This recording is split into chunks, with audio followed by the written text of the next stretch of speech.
I'm Farah Shamas. Welcome to Hotel Talk. We hope you enjoy listening to this friendly conversation between people connected by real life in hotels. Welcome, everyone. We're back with another absolutely amazing episode of Hotel Talk. And today I have with us a very young friend, who I've known for a very long time, Miss Lia Haraki, who is a performance artist. So it's the first time on Hotel Talk we're having someone in her field like this.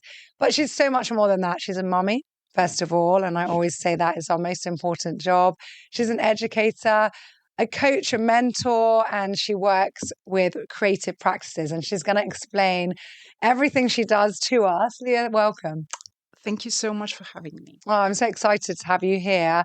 I've always, for the last, 20 years, loved our conversations. Whenever we meet and life brings us together, we've always managed to suddenly go so deep into life and philosophies. And me too. So I can't wait to have a conversation actually recorded for other people to benefit from.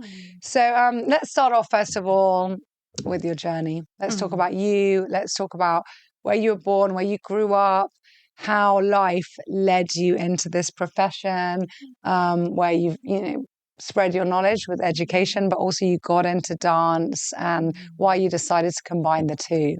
Beautiful. First of all, thank you so much for having me.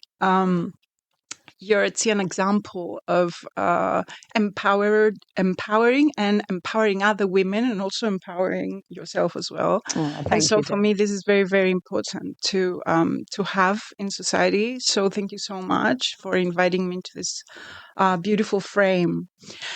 So, wow, this opportunity of talking about oneself. Let me try to say a few things, but also hopefully make it relevant for others. So, wow, I'm a true Limassolian. I was born here, even if my surname actually is Lebanese. It's Haraki, and I know that my great-grandfather came from Lebanon, actually. But I don't speak Arabic, and I actually have no contact with it. But maybe it's a good idea to, at some point, to reconnect with that part of you. Part of me, yes. So yes, I was born in this amazing island and grew up here.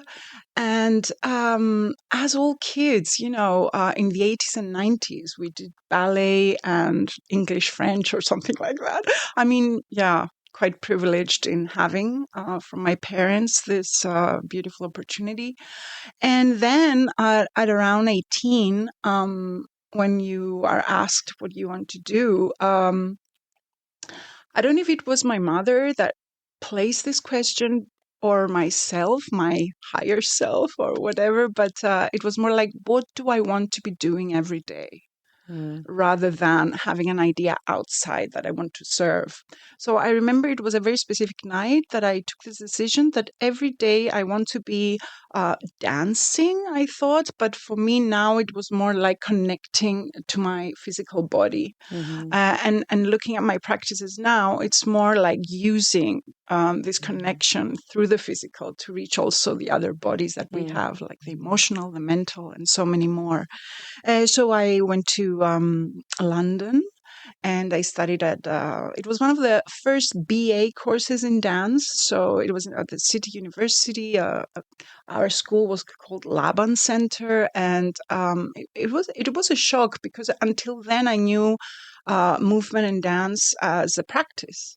But through this education, you understand, of course, so much more. The philosophy of art, the sociology, the politics, basically what Pina Bausch is saying, this amazing choreographer, which is not how you dance, but why do you dance? To come the meaning behind. It's not just about the technical steps or learning the movements. It's about the feeling that comes out, and sharing that.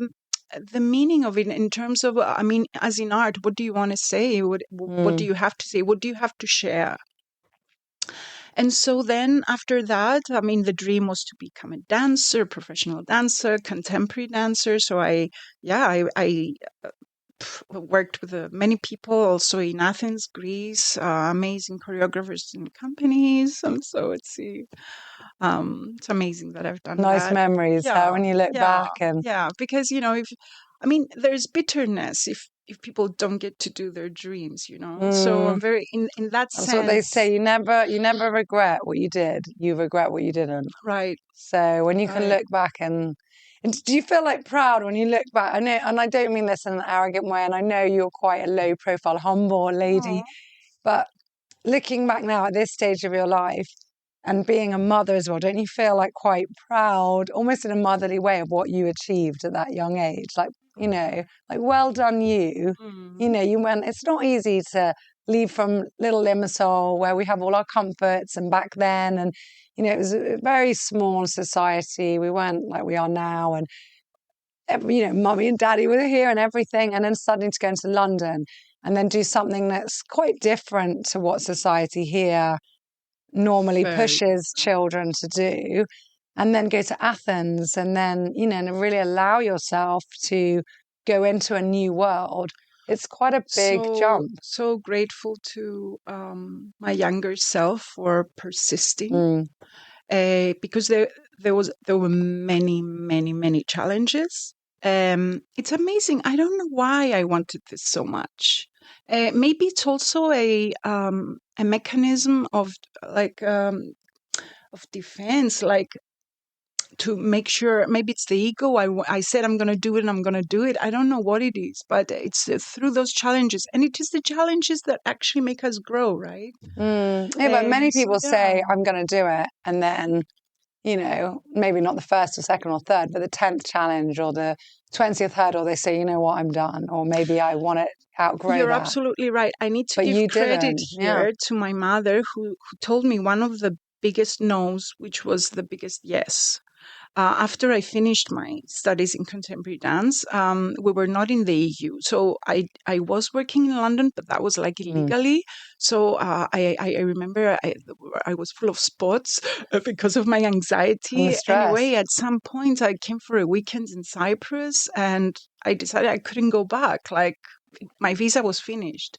But in Cyprus, then we didn't have contemporary dance. I really felt like out of the box. And on the other hand, it wasn't in my character to go and show off of what I had. So I couldn't find a community. Yeah, I was going to say, and a lot of people wouldn't have understood you. They wouldn't have been able to connect to you. It was just the genre wasn't here as much as possible. I mean, there were, Ariana Economou was here, but she was in Nicosia. So, in my city, this kind of dance genre was not present, which was the genre I wanted to practice. So I remember I was home and I felt quite depressed.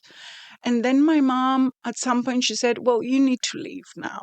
She said, you chose this. Wow. You will either take responsibility or change your career. But like this, to stay in my house in this way, like, you need to figure it out. And then I said, okay, where can I work? Legally, can work in Athens. So I just took my things and I went to Athens, and I stayed for 5 years. Yeah. So sometimes the biggest no's are the biggest yeses. Your mother was quite a force, wasn't she, as a lady and a character?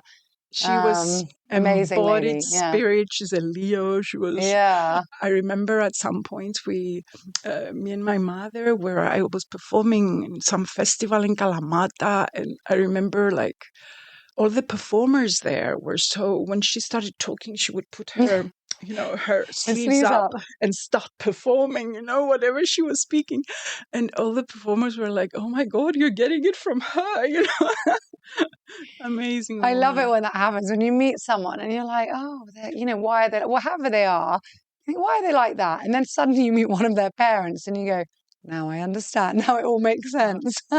But also parents and family can be our biggest teachers, because it does not mean, how can you love them even if you disagree with them? Because she might be amazing, but at the same time, we're different. And through, the relationships we have with parents, with our kids, how can we, as I say, like, it's only through the love that you can really like grow, and love in the sense of how can you accept them when you disagree with them. I was just about to say about acceptance. That was one of the most powerful things my eldest said to me, and it really, until now, it still makes my hair stand on end, because Yasmina looks very much like me. I think I've mentioned this before on the podcast.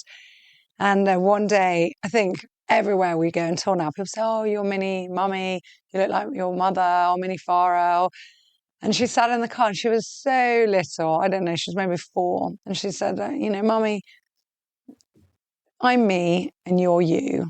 And we're different and that's okay. Wow. Wow. That's an adult. Yeah. And that was in response to me asking her one day. And I just said, "Oh, I'm so proud of you and I love you." And then I said, "Does it bother you when everybody says that you're exactly like me?" And she was like quiet for a minute. And then she just said, "I'm me and you're you and we're different and that's okay." And I don't know if she was saying that for me, for the outside people, for herself. But I was like, you know what? You're absolutely right. You're yourself and you're going to be whoever you're meant to be. And I can't wait to see it, whatever it is. Yeah. It's a huge deal when we realize that we are free from our impression to impress our parents, or to when we are free from this notion that we need to be accepted, or how do you say, so that they're proud of us or something like that. And I mean, I always say, the moment I think I went into adulthood and really grew up, which was like a few years ago, even if I'm 49 now, was when I realized that I am my own parents. I am my own parents. I am my own bestie.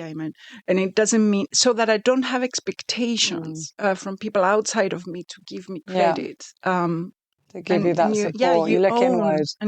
And that comes also with a lot of responsibility of your actions. Yeah, absolutely. So, okay, so you ended up in Athens dancing. How did you come back here? How did you decide to go into education? What made you decide to combine them?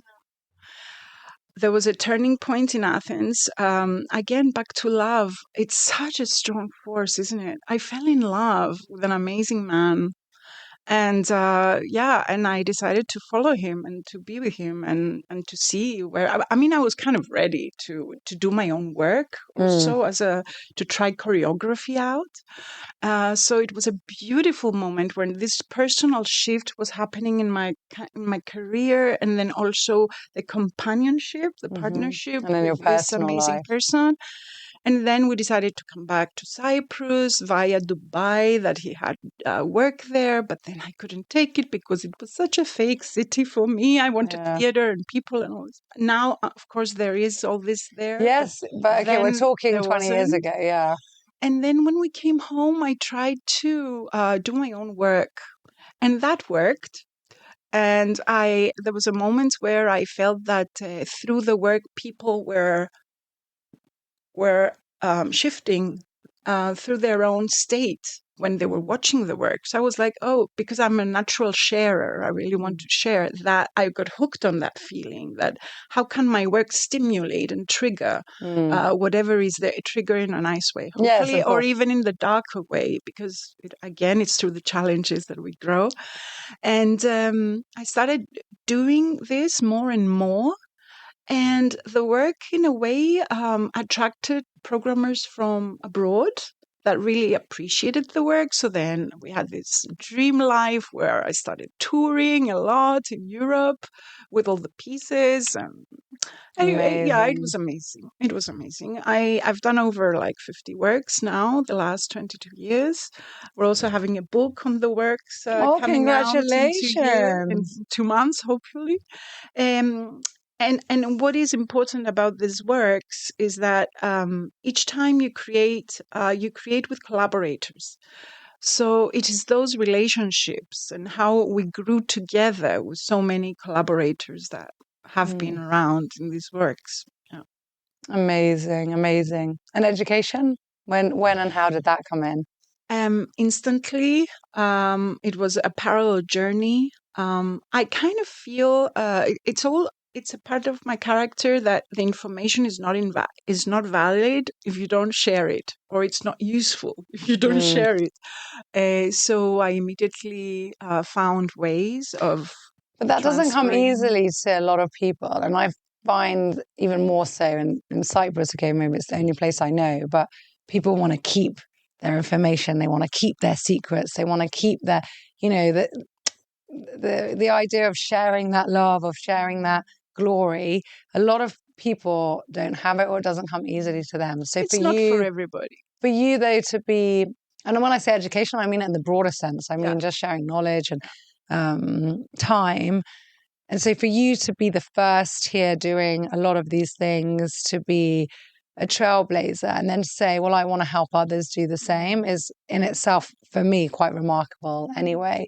And saying, oh, I want to find the time for that because you were successful in doing your thing. You could have toured more. You could have done more shows, but you then said, no, I want to find that time instead to give that back. It was a parallel journey. I mean, I was one of the people that we created the first syllabus for the BA dance in the Nicosia University, which I taught for 16 years. And also at the same time, the research behind all these works became methods. So I can now say I have 5 of these. So I mean, to keep them, I mean, you need to practice the methods and give them. And also, I don't feel that if you give something, it means that you're deprived of it.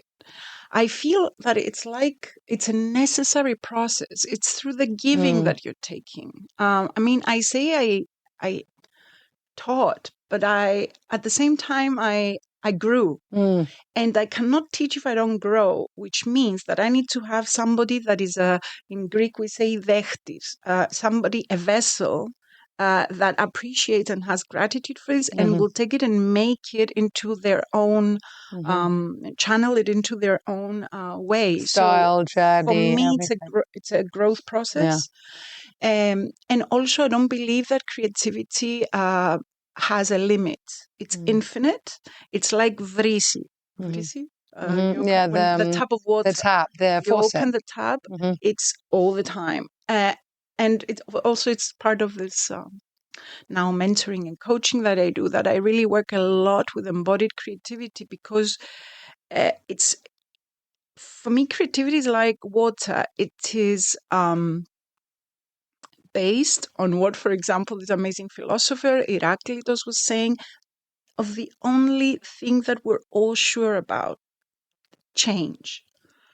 Change and shift is always part of life, which is part of creativity. And of course, there's positive creativity, but also you can use creativity to destroy and destroy distraction.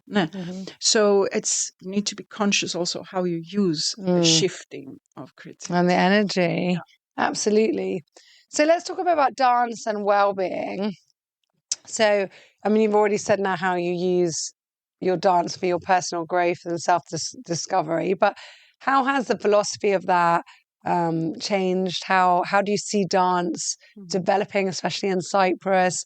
And how can dance help people to feel better about themselves, to channel their energy well, to just be healthier, happier people? Okay, so thank you for this question. So dance is a genre, like is, for example, painting or sculpture. It's a form of art, Yeah, it's a form of art. It's an art genre, yeah. But I want to think about more the tools that I use rather than be a slave to service the genre, to the service of the genre. So the tools that I use are the body. And the body has the voice. So my central tools are the body and voice. And the body can be dance, but it can also be so many other things. So I use very open, terms like embodied creativity, somatic practices, performance practices, my practices. I want it to be open and huge because that's what the body deserves. It's a whole, each one of us is a huge universe. So yeah, I'm not limiting what I do to dance, but I do work a lot with movement and voice, because I believe that through the physicality, through the body, we can actually reach our other bodies, our emotional body, our mental body, our sensory body, our sensual body, our sexual body, intuitive body. So when we work, and when I share my practices with people, either one-on-one or in groups, we need to be open. We need to be open to see what comes up without judging it, and just really embracing it and being with it. And by embodying it, whatever energy it is, whether it's anxiety or fear or happiness or joy, by moving and being with it, you're not resisting it, which means blocking it, but you're embracing it and being it. And allowing it to flow. Yeah, and there's no right or wrong way. It's as I said, we're all many different universes. Well, you already touched on it when you said you were very stressed at a point in your life. Your skin, wasn't at its clearest, and it's all connected. So any emotions that we have in us have to come out some way, and that's where well-being suffers. And I always find as well, like sometimes when I have psoriasis and it might come out, and I'm like, but I'm genuinely not stressed at this period. But if I look back 6 months ago, I was, and it takes the body time to process it and then come out. So if there are ways to release it, and at the end of the day, dance and movement is a form of exercise. It releases endorphins, makes us happy. Yeah, gets that energy flowing. I think in any part of the world, whether it's looking at chakras, whether it's looking at the scientific way, there's so much benefit to that type of It's beautiful movement. If people come from their own perspective. So, for example, I wear the hat of a practicing artist working with the body and voice. I do not wear the hat of a coach, even if the word coaching in choreography has been there from forever. Like, from the beginning, you actually coach people to find their authentic movement and language and all this. So in that sense, I'm okay using it, but I do not say that I'm a coach, and I do not say that I'm a therapist or something like that. I am sharing my experience by practicing embodied creativity for so many years. So who comes to see you then to have? I mean, is it teenagers? Is it kids? Is it families? Is it older people? Is it people who are already dancing? Who's your general, let's say, I don't want to say followers as in social media, but let's say, students or, people that who do come. I attract? Yeah. Okay, so it was hard for me because when you have a lot of work behind you, it took me some years to ground and see, okay, what do I have to offer? Because yes, I have loads of works for the stage. But then, actually, I didn't think about it out of the blue. It came actually from a challenge. I noticed that in my own life, whenever I was going through a challenge, whether this was a disease or whether this was, financial crisis, relationship crisis, like, not crisis, like challenges. Which, there's no one listening to this who hasn't been through their share of challenges. Of course. Yeah, and also, please, let's just say it. We're all there. Yeah. What are we trying to protect? What kind of image? Hello, everything is changing. So, I noticed that it was the same performance and creative practices that I was using in the studio to create works for the stage. It was actually those practices that helped me in my life go through the challenges. It was, for example, my vocalizing so that my voice gets liberated. And then after that, the energy was shifting in my body. It was the movement. It was even tools like recording myself on my phone so that I get it out there, And then I started sharing these with people that also wanted to friends, associates, And then I saw that was working. So then I said, okay, but what is it? What is it? Can I ground it so that I know how to offer it to people? So then I took it a few years. I love it because I never said this before. It's wonderful how you're giving me this opportunity. Thank you. So I took time and I started grounding it. And then through this grounding thing of, that goes there and that was there, I realized that everything was inside me. And it was not a matter of adding, it was a matter of unlayering so that all my practices can be revealed. And this is how I came with my first coaching method called the onion, because I use the onion as a symbol of everything's there. It's all a matter of unlayering. So the onion came to be this beautiful coaching that I do mostly for creatives, but I believe that everybody even if you have a 9 to 5 job, you have all these hobbies. You are creative in other sections of your life. And it's like it's amazing to see how many doctors, for example, are all painters and musicians and singers, and that jobs that accountants that you wouldn't necessarily think, oh, they're interested in art or poetry or literature, and they all have these amazing hobbies. Yeah, I mean, you can have your own universe. Cooking is creativity. Doing gardening is creativity. I don't know. When we're on the phone in the 80s and we used And we to do doodle. that is creativity. And I always did sometimes grapes and flowers. The problem with the creativity is that it can be very chaotic. Because when it's the creative body, so when the mental body comes to like, what exactly am I doing?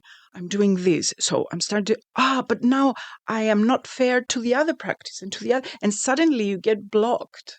Like, where do I start from? So the onion is about, it has these 9 perspectives towards creativity. And in the end, also, you have a short and a long-term plan, like how you want to proceed, in which direction. So that's one. And then I have another 2 kind of practices that people come to me, which actually were initiated because of people. People would come to me saying, I have a talk to do, public speaking. And for example, I don't know how.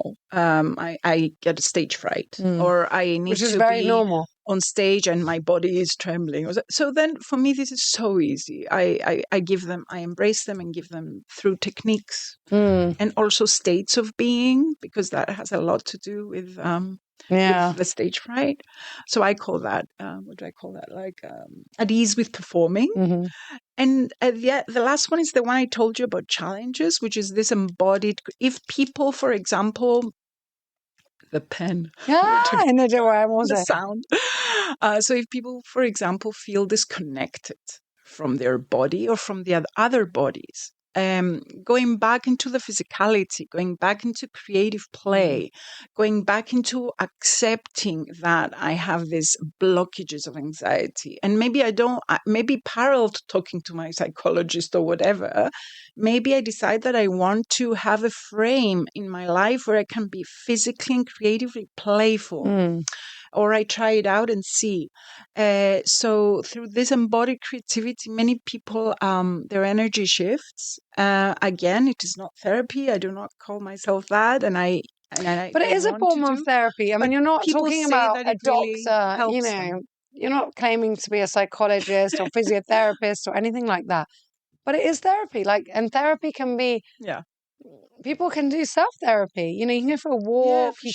People can lock themselves away for a day and just allow themselves to think. I mean, there's so many forms of therapy. So why shouldn't dance be a therapy? You're right. But of course, it has a weight. This word has a lot of weight. Maybe in an expectation, but life's a journey. What people say that is in common, because I'm trying to see what they tell me is that they find connection with themselves through the body, or they make friends with the feelings they have. They feel empowered. They feel that they have more confidence when they go out. They feel like they own their physicality and their body, whatever it is, not trying to shift and change the body in a way that kind of media tells us that it's good or whatever. Well, I was about to say, I mean, have you seen a lot of that? Because, I mean, we're, I think, the lucky ones that grew up in a world that didn't have social media, where we had television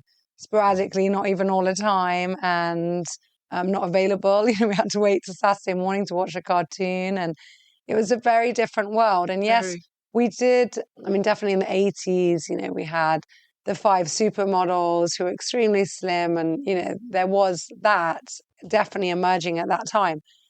But pictures were expensive. We wouldn't be snapping pictures all the time to develop the film. So it was a completely different era. We did see ourselves in a mirror in the odd picture, but it wasn't like now where 20 times a day, we're on Zoom and you see yourself, you're on FaceTime, you're on WhatsApp, you're sending pictures, you're on social media. And we're exposed to so much. And I think people have become and everyone's looking the same. Everybody does their lips. They, they, Oh, I mean, it's all about the it's makeup. They use okay. the same filter. And so this expectation and weight that everyone has on themselves it's very heavy. It's very asphyxiating. And people then also will feel more nervous. You can see, I mean, the clubs don't exist really anymore. Discos that we, grew Yeah, up we were going so to. lucky We going were to so lucky and they party. don't now. And the main reason is they don't need to meet now out. They're meeting online. And they're also, people are very aware, like they're self-conscious. So people don't dance like they used to. Like we would dance, but also no one could film us. We would dance and just have a laugh. Now everybody is, just stiff and worried. So how do you find that with people coming in, maybe younger people, and then saying dance now, it's okay. Like there's no camera on you, no one's looking at you. Connect with your body. If you've got a baby bump, don't worry about it. If you're a man with, love handles, it's okay.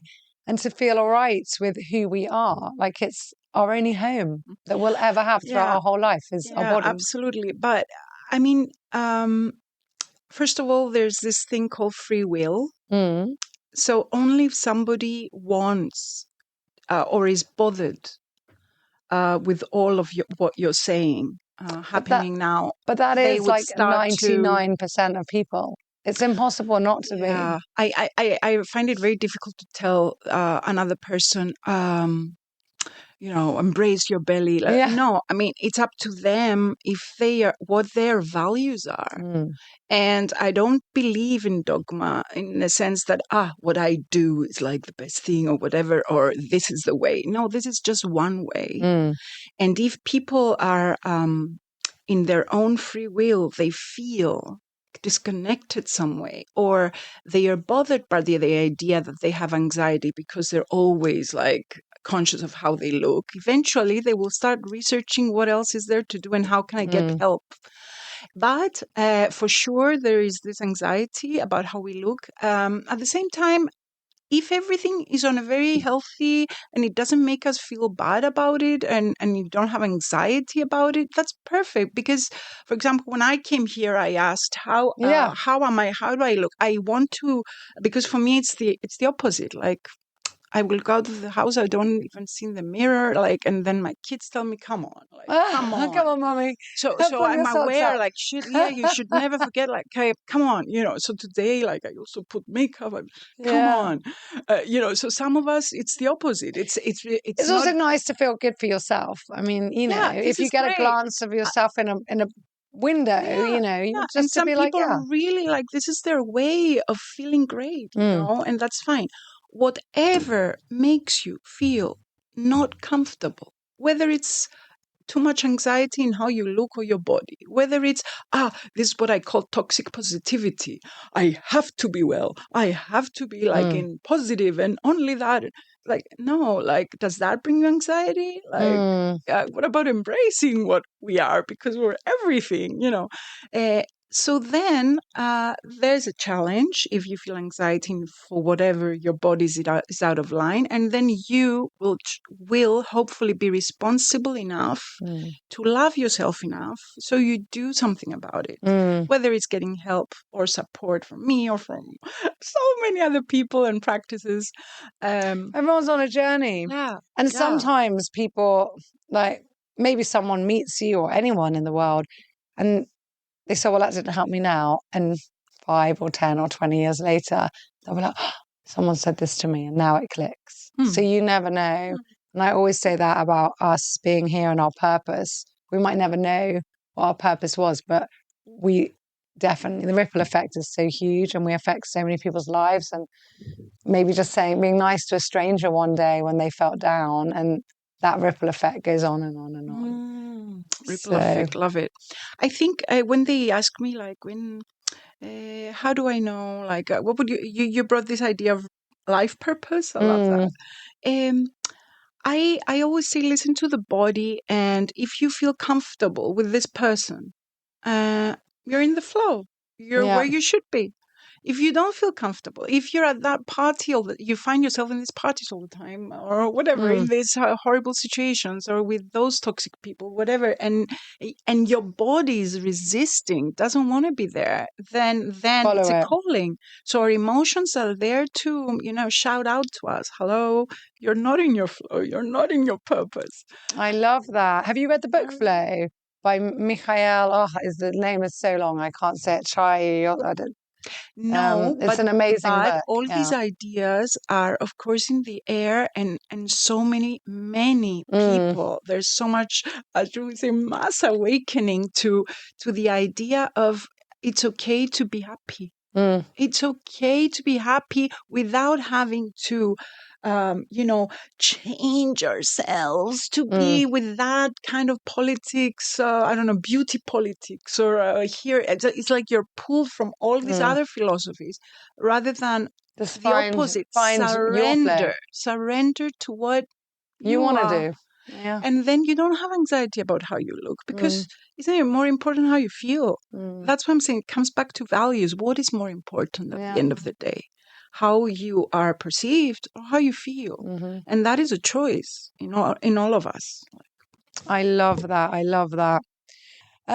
What is your favorite quote? You've said a few quotes so far, but no, you told me to already think about it, and I didn't. But I have so many. You've already said quite a few. Oh, okay. From Alexander the Great. Oh yeah. Let me think of somebody. Okay, so I love a quote by Bruce Lee. He says, because martial artists, come on, they're amazing. He says, "No way as way." No way as way. So there's not one way. There's so many ways. There are infinite ways as ways. So yeah, I would keep that now, that openness, the acceptance of it. And I'm sure I'm gonna there's always so many. More. I know. Yeah. Okay, the bonus question. I don't know what this is. You won't know until you open it up. What is this creative practice? This is our creativity at St. Raphael Resort. We get all our team, or whoever wants, can write a question. They put it in. They don't know who's going to pick it out. Fantastic. I love it. And this is super creative. It's fun, isn't it? It reminds me of one of my practices called performing biography, where people go on the mic and there's like a question about your life. And I'm going to make that into actually a game. I love that. At the moment, it's an interactive game that people book for parties. Oh no, we've got to do it. Yeah, we'll let's do it. Okay, done. Yeah, right. I love it. I'm the host with the. I'm not going to get into it. Yeah. Okay. What's your guilty pleasure? Oh my goodness! Something you love but feel silly admitting. And I'm not going to say who wrote it. That's hilarious. No, say. They'll be happy. Oh, they will? Yeah. Okay, Irene Michael. Oh, I love that. Irene. That's hilarious. What a great question. So these are people that they work with us. Yeah. And they work with they're part of our team. I love how you're giving people the inclusivity. Yeah, we're all part of everything that happens here. Love it. It's not a one-man show. Leadership. Love it. What's your guilty pleasure? Something you love but feel silly admitting. I mean, I really feel like the body now, whether I'm going to go for food or...